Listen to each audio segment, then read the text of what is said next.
He's been a part of the Seattle UX community for quite a while, and he received a graduate degree from the University of Washington, and he co-founded a local design company, Products. He's involved with developing a lot of different things for a lot of prominent companies, so I would like to introduce Charlie Claxton.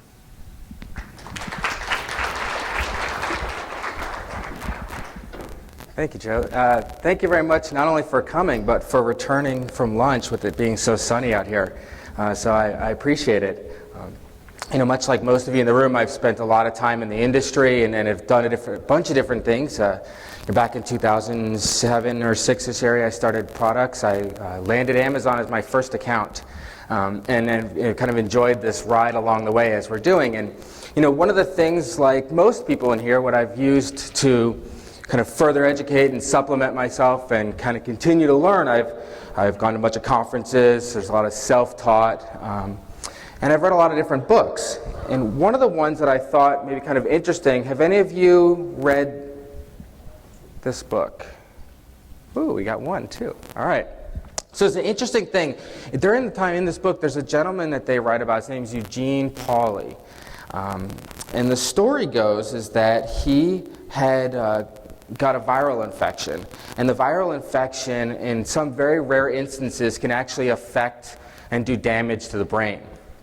And so he deteriorated quickly. They did a lot of treatments, a lot of different studies, and they were able to essentially not kill him. But one of the things they said to his spouse, they said his wife, he's not going to be the same person. There's going to be some stuff that's different. And one of the things they found out, what it had done, is that it destroyed his short-term memory. He couldn't remember, couldn't build any new memories from anything more recent than 3 decades ago. And so as part of treatments, they also started just sort of watching him and performing kind of tests on him and just sort of see what they can learn from Eugene over the way. And throughout the time and throughout these studies, Eugene moved from Playa del Rey down to San Diego. He settled into this new house, and the treatments and studies continued. There's a couple of interesting things that happened. Almost every day, his wife and him would make a walk around their neighborhood. And one of the things the doctor said is, don't lose him. He has no way of creating new memories. So if he walks out and gets out, he's lost. You'll never find him. And so she would always take the same path around the neighborhood just so he could get out and enjoy and walk. One day she got out of the shower and Eugene was gone. And in a panic, she runs out, she's trying to find him, and she comes back and she finds him sitting on the couch, having a snack, like he did after every one of his walks. And another time during one of the treatments, they sat down, the scientists, and said, draw a picture of your house. Nothing to detail, just a picture. And he couldn't do it. I said, well, when you get out of bed in the morning, how do you leave the room? He couldn't answer the question. Mid-questions, he starts to get fidgety. And he kind of looks around, he gets up, he walks into the other room, uses the restroom, washes his hands, dries his hands, and comes back to the seat and gets ready for the next question. He has no short-term memory. He has no way of even understanding. He couldn't even answer a second ago what was through that door that was right there. He had no idea. And what they were starting to figure out, as they were starting to learn, was that he was forming new habits. And it led to the discovery that maybe short-term memory is not formed in the same spot that habits are formed in the brain. And this little bluish purplish thing in the middle, this basal ganglia, is where they realized that habits were formed. And as I'm sitting here reading this book, I realized that that's what we in the design community need to be doing.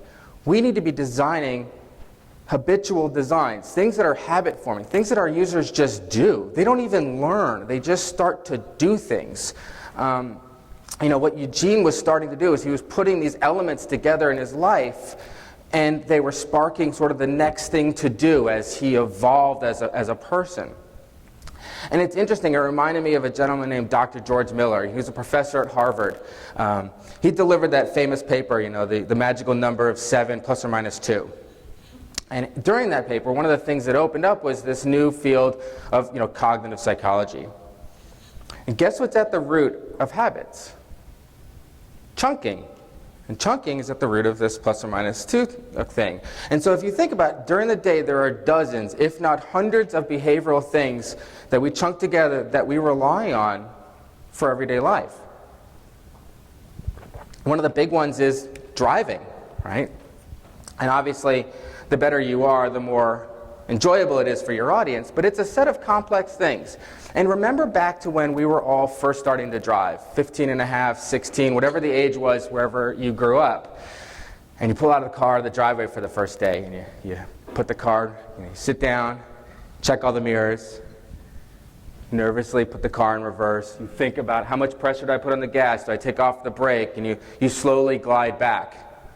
Now half of us get in the car, turn on the radio, half the time we're on the phone, and we zip out of the back. We don't even think about it. There's these habits that we've formed that over time we just continue to do, and there is no thought process behind it. We just do it. And ultimately, at the end of the day, what we in the design community are trying to do is find the right packaging of content. But we need to do it in a way that we can strike an engagement and an interaction we're looking for from our audiences. And so typically when, I'm in consulting, and so we get a bunch of different fun projects to be a part of, and typically on each one, we sort of embark on this treasure hunt. And we're looking to figure out what we can do to produce an experience that our audience will find irresistible to the point of habitual. Right? And one easy way we can do this is we could just find someone else that did it really well and duplicate it, because we're pretty much guaranteed success with that one. And so knowing that probably is not going to work too well, we need to figure out how to get to the core of our audience and what they do and what they think and how they interact. The problem is we're not mind readers. So how do we do this? Well, if we're fortunate enough, we can run focus groups, formal and informal. We run usability studies throughout this, and we try to decide where the sticking points are and what can we do to, if not eliminate, reduce as many of the sticking points as possible and design an engagement that resonates. But sometimes we don't have the luxury of research or studies. Time, budget, who knows? But a lot of times we don't get that luxury to be able to run a full study to understand how our audience thinks. And so we would normally rely on persuasive techniques. And persuasion is at the core of rhetoric.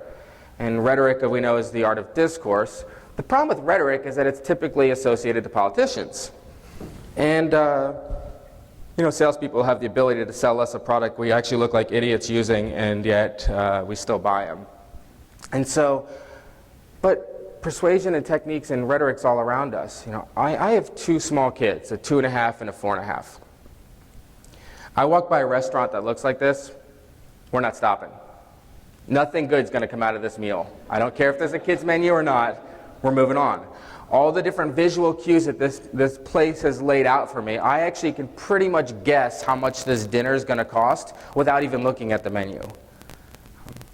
And this isn't anything that's new, though. This has been around for 2,500 years. This is a classical art form formalized by Aristotle. It was the study and performance of persuasive speech techniques.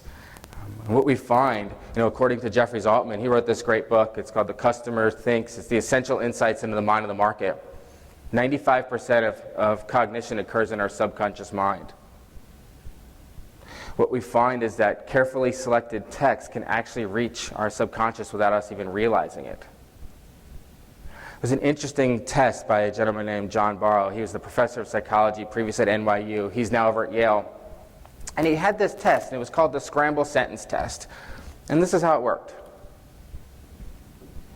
You would start with a set of sentences. There were 5-word sets. And he wanted you to make grammatically correct 4-word sentences as quickly as possible. But what was going on is there were carefully placed words within each one of the sentences that would adjust the behavior subconsciously of the audience. And he ran this multiple times. Different types of words. He'd find the audience get agitated. They would feel old and lethargic. Just by placing words, I didn't even realize were there, that were inside the text, and it was reaching into the subconscious of the audience. And he ran this multiple times, and he found out these really interesting things he could do to his audience. It's a priming experiment. It's been done numerous times. And as we realize, this is, once again going to our subconscious, and we have these what are considered cognitive biases. And these were first introduced in 1972 by, and probably one of the first many of the names that I will slaughter in this presentation, Amos Tversky and Daniel Kahneman. And what they found were these cognitive biases. And these were the experiments that they had run from heuristics that spread outside and beyond academics. And what they found were cognitive biases. These are those patterns of deviation in judgment, and they occur in particular situations. It can lead to inaccurate judgment, illogical interpretation of items. They're an evolved mental behavior that we have. And there are a lot of cognitive biases out there. And there's a couple, though, that are more commonly used that I discussed today, but realize there are tons of these. But one of the bigger ones is authority and trust. And people, we find, follow instructions from those that they perceive are authoritative figures. And we also know that design has a powerful effect of creating trust, right? We believe what is beautiful is good. And so hypothetically speaking, we're all ready to spend $4,000 on a watch today. You feel comfortable buying it from this site? Or this one? It's not just resellers. Knowing your audience is important. Good design, it reinforces things. So in this case, with it conveying the brand and enforcing the authority of a given market, who do you think Swatch's target market is? Do you think it's different than Raymond Weil? Do you think Raymond Weil is possibly more expensive than Swatch, not knowing the prices? We have this halo effect. It got its name from Edward Thorndike, and he observed that judgments in a person's character can be influenced by your overall impression of him or her. Sir Richard Branson has dyslexia. He has poor academic performance as a student, but he later discovered that he had an ability to connect with others. In 1950, he started his first business venture. He was 16. It was a magazine. It was called Student. In 1970, he set up an audio record mail order business. 1972, he opened a record stores called Virgin Records. He rapidly grew, and in the 1980s, he set up this Virgin Atlantic Airways.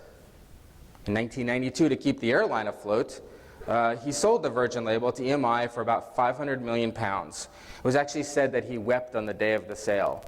The record business was the catalyst to everything else that he had done. And so later on, he actually started a company called V2, which was a re-entry back into the record industry.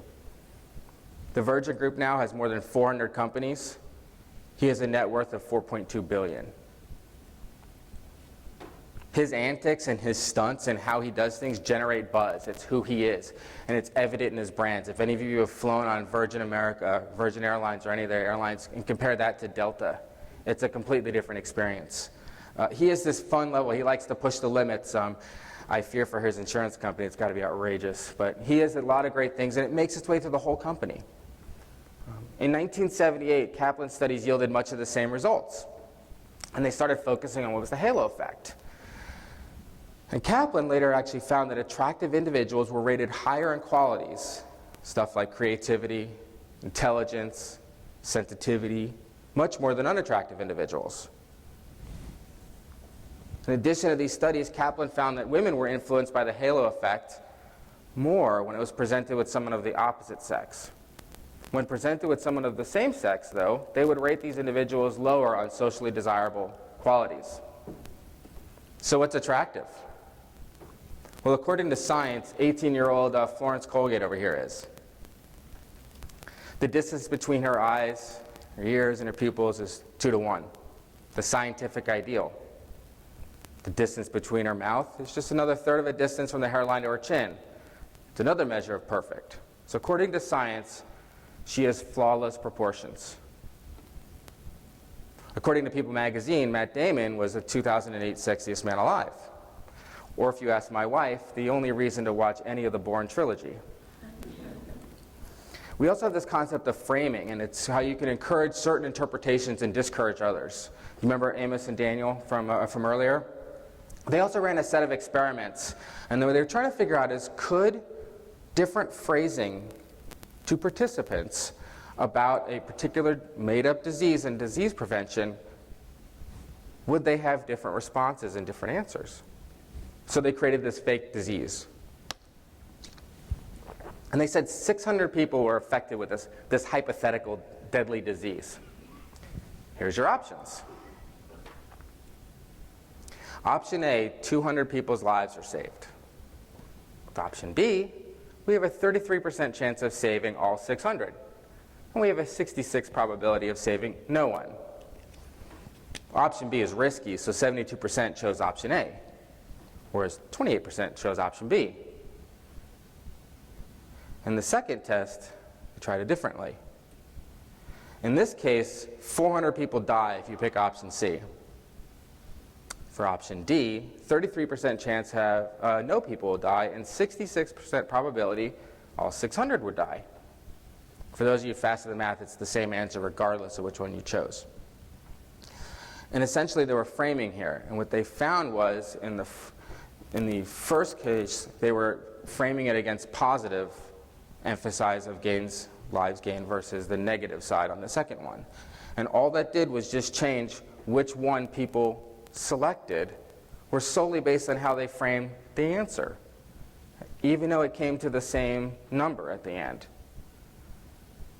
We have this interesting thing of social proof. This is the one we're probably most familiar with in this room. And what we find is we are strongly influenced by the behaviors of others. It's a dumb question, but I'm assuming everyone in here knows what Yelp is. And Yelp uses this in multiple ways. First off, you have star ratings by a set number of people. Who knows? There's no way I know 500 people that have eaten at this restaurant, but if 500 people did and they all rated it a 4-star or a 5-star, well, it's got to be an excellent restaurant. But at the same time, if I'm even concerned that Yelp's worth it or not as a service, I notice that they're pulling some of my Facebook friends, and they say that my friends on Facebook, which they would assume I actually like and have respect for, and so I would take that assumption and of course apply it to, well, I like them and they like Yelp, so Yelp must be great. Maybe the 5-star is valid. We see the same thing when we start to look at positive proof for a company. It may not be a friend or a family member, but there are other endorsements that show a product is trustworthy. So let's say I have no idea what Decide is. But I do recognize Forbes. I recognize the New York Times. I respect them, so maybe this is a logical service. At the same time, I see that there's a bunch of pictures of faces with comments and quotes, and there's that human factor, and so I think maybe there's something real, and get a little checkbox if that uses the halo effect by picking up an authoritative figure that we all look forward to and trust. If the quote's from that person, it even takes it up a notch. There's this concept of loss aversion, and we actually experience this quite often. It's that idea of limited supply, or at least the perception of it. People hate to miss out. It's like we watch those not really infomercials, but the home shopping center things. And they go, well, hurry, there's only 500 items left. Here's your last chance. There are warehouses full of that stuff. You order it, you'll get it. But we'll use that little carrot to get it moving along. Here in this case, we learn that the value will be running out soon. Right? That there's limited quantity, and I have a limited amount of time to get it, but I get it at half price. Once the timer's up, that's it. We're done. So my driver to buy means I want 50% off this particular wine. Conversely, we see this with concert tickets. Right? I can only sell the seat once. So once the seat's gone, it's gone. And so if you can trigger to people and say X number of seats left, you can show that there's a potential it's going to go away. And considering people hate to lose, you can trigger that little cognitive bias in there. There were several studies done in 2011 by the e-tailing group. And what they found, what the criteria for making a purchase was free shipping. It's the number one criteria. 73% of people listed it as critical. 93% of respondents said free shipping to them, more purchases. I mean, it's obvious that people want free shipping. Who wouldn't? But how attractive is it? According to ComScore, orders with free shipping averaged 30% higher in value than those that just charged a few bucks. We had a client who actually rolled in the cost of shipping into the shipment of their product. Very, very small effect to the price and significant increase in number of sales. The concept of free goes a really long way. Another interesting find is that 47% of online buyers only buy discounted products, except under very, very exceptional circumstances. 62% of them actually explicitly look for sections that identify sales and specials.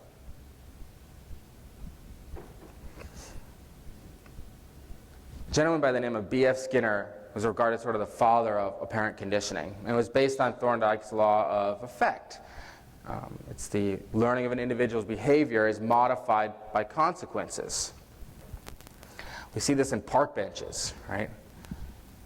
Yes, there's ergonomics, and yes, we design them so people can comfortably sit, but they're also designed in a way that make them very uncomfortable to sleep on.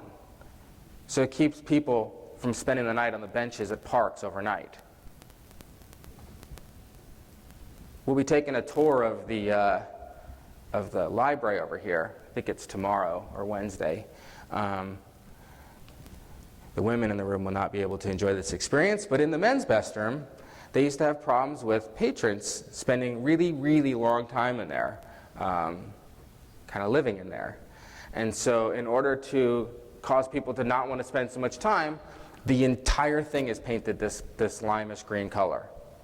And it actually is an irritating color to stand around for that long. Like, you go in, you do your business, and you leave. There's no more camping out. So instead of enforcing it by having somebody stand at the door and check how long you've spent in here and pull you out when they realize you've been in the stall for 4 hours, just paint the room. And it cuts back on the number of people that camp out. We find the same thing when we're looking at dashboards of cars.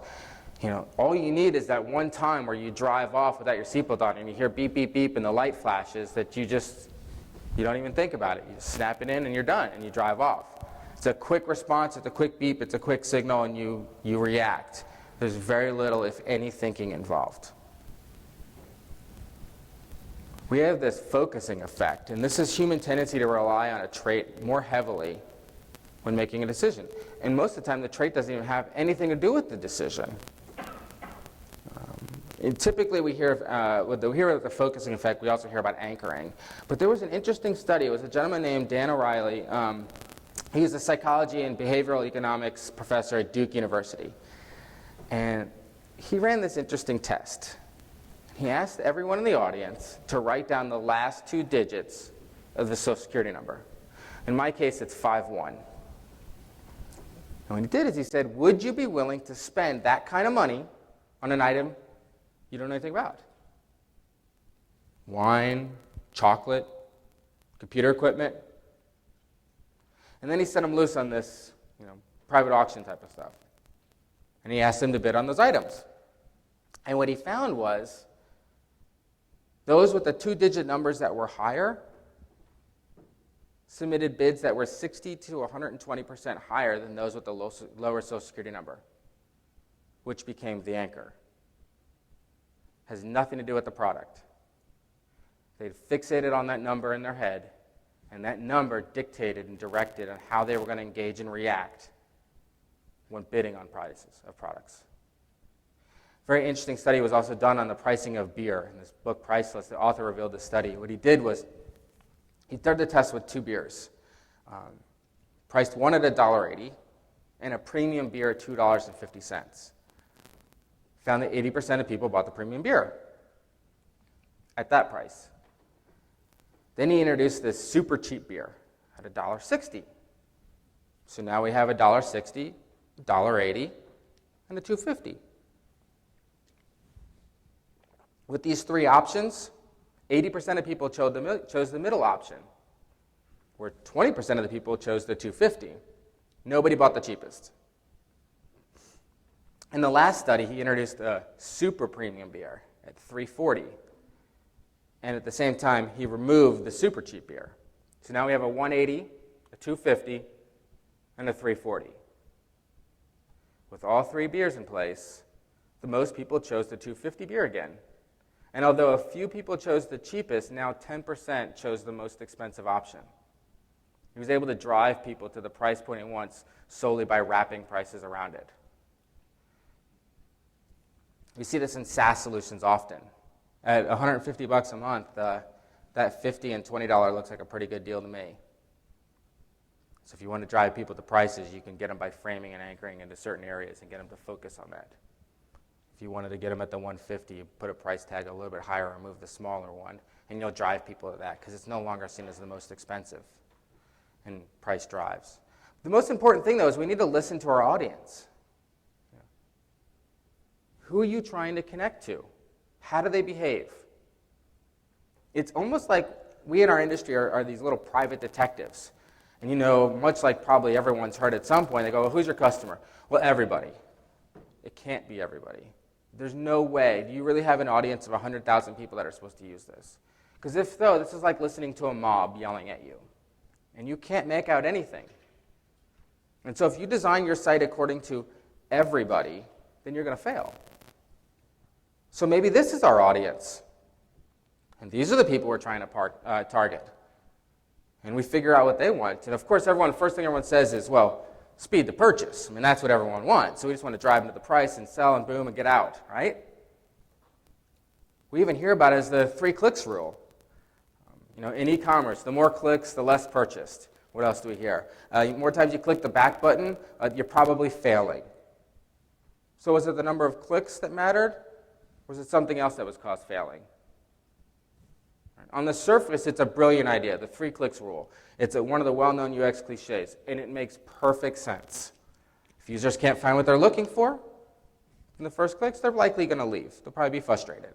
And many people have written about this. Jeffrey Zeldman, I know this is a long time ago, I used to read him all the time and get a lot of insight from him. He actually wrote about it in a book based on the way people use the web, and it's called Taking Your Talent to the Web. And he said the rule is, quote, the rule could help you create sites with intuitive, logical, hierarchical structures. Makes perfect sense. How many of you guys know about the Clarisonic brush? So brief background. The people that created the Sonicare toothbrush and sold it to Philips, waived the non-compete, repurposed the technology, made it a brush. It's essentially used for exfoliating and cleaning out makeup and cleaning up your pores. And so they came to us, and we started doing a little bit of research at the beginning. We were fortunate enough to get a chance to do some research. And what we found was that people were not ready to make the purchase. This was geared towards a target audience that was more than happy to spend the kind of money it takes to buy this thing on this product. But they weren't ready to spend if they didn't know it could fix their problem. And so what we realized, they were a product company. Big picture of the product, price, buy now. 3 clicks rule. What we did is we elongated the purchase process, used progressive disclosure in order to get people to understand every element of what they're getting into before they made the purchase. Notice the shop button is the 4th button in the nav. It's Discover Clarisonic. It's not Buy Now. By the time people made the purchase, well, that was a formality. I already sold it. They had already bought it. I just needed the credit card to finish the order. Within the first 30 days of launch, we had a 58% increase in conversion in e-commerce conversion. We had a 300% increase in sale of targeted products. Time on site went up 42% to over 6 minutes. It's about a $100 million a year company. Leading with price and reducing clicks in this case would have destroyed it. We would not have been successful here. So just know you need to understand your audience so that when you design the experience, you don't just reach in and pull out cliches because you think, I've seen it successful somewhere else. You still have to understand who you're selling to and what they're trying to do and what they're trying to accomplish, and then marry up the right elements. We see this, the concept, well, I know all these cognitive biases, so I'm going to shove them all in, or all these UX cliches that I've seen convert, and I'm going to push them all in there. It's kind of like the 11 on the amp in Spinal Tap. More is better. And they actually found that in this case, less is more. There were studies that showed that the number of more cognitive psychological elements that start getting put in the site, they actually start to have a converse effect on your outcomes that people are looking for. And so why is this important? Why are we even here today? According to eMarketer, worldwide online sales surpassed 1 trillion for the first time in 2012. That's up 21% since 2011. And it's expected to grow to 1.29 trillion in 2013. In October 2012, CNET put Android and Apple at about 700,000 apps in their market space, approximately, because the number is probably going up while we're talking, but it gives us a sense. And Microsoft was at about 120,000. Business Insider actually had BlackBerry 10, had 5,000 apps submitted in one weekend.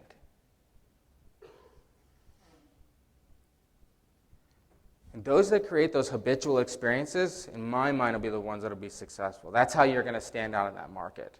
When you're the one and it's your design or your product or your solution that people just use. They don't even realize they're using it. They don't even realize they're engaging with it in a way. There's very little upswing. And granted, there are many ways to get to that, and there are much more difficult things and a lot of research that you use to get to that. But if you can be the company that has that, and it's your product that people just do things with, you'll be the most successful. So, figure out, understand what your audience is trying to do, drive for the right cognitive biases if you can't get a chance to be in front of them and actually research them. But listen to your audience. And I encourage all of you to design experiences that become a habitual part of your audience's everyday interactions. So thank you very much for your time.